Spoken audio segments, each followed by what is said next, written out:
ہے۔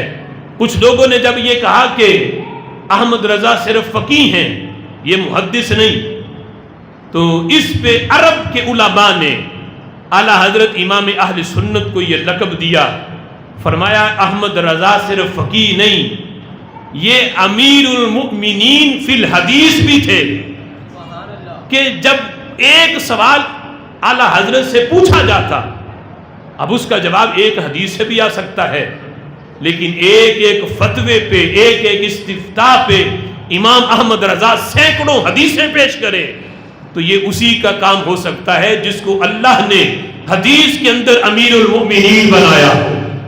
عرب و عجم کے علماء امام احمد رضا کو امیر المؤمنین فی الحدیث کا لقب دیتے۔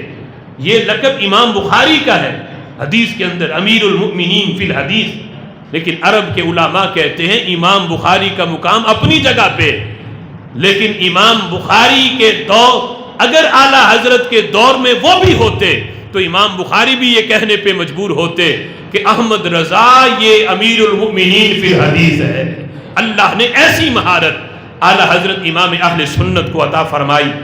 پھر حدیث کے اندر حدیث سے استدلال کرنے کا جو امام احمد رضا کا انداز ہے، یہ بھی بڑا منفرد ہے۔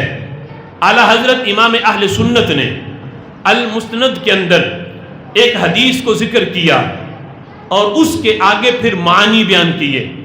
فرمایا ایک معنی تو وہ ہے جو علماء نے استدلال کیا اور وہ استدلال عام ہے، اور آگے دوسرا معنی بیان کر کے فرمایا آج تک یہ معنی کسی نے بیان نہ کیا، لیکن یہ میں کر رہا ہوں اور اپنی طرف سے نہیں کہ آج کوئی نام نہاد کوئی شیخ الاسلام کہے یہ میری تحقیق ہے اور اس پہ پھر کوئی دلیل بھی پیش نہ کرے، کہتے میرا وجدان کہتا ہے۔ میرے امام کہتے میں وجدان سے نہیں کہتا، میں قرآن و سنت کے دلائل سے کہتا ہوں۔ نئی تحقیق بھی پیش کی ہے تو اس پہ بھی دلائل دیے ہیں۔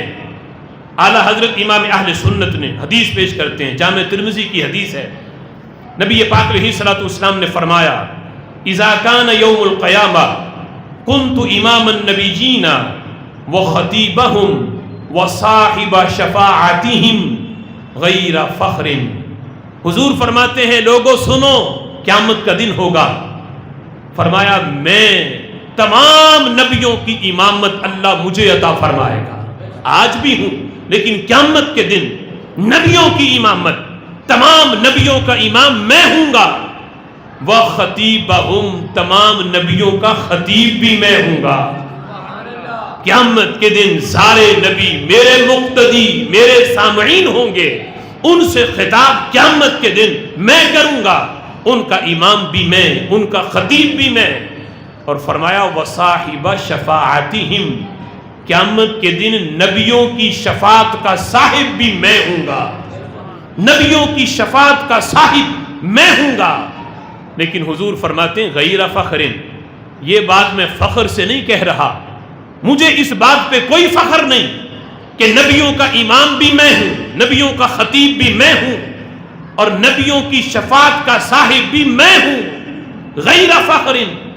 لیکن حضور فرماتے ہیں میں اس پہ فخر نہیں کرتا۔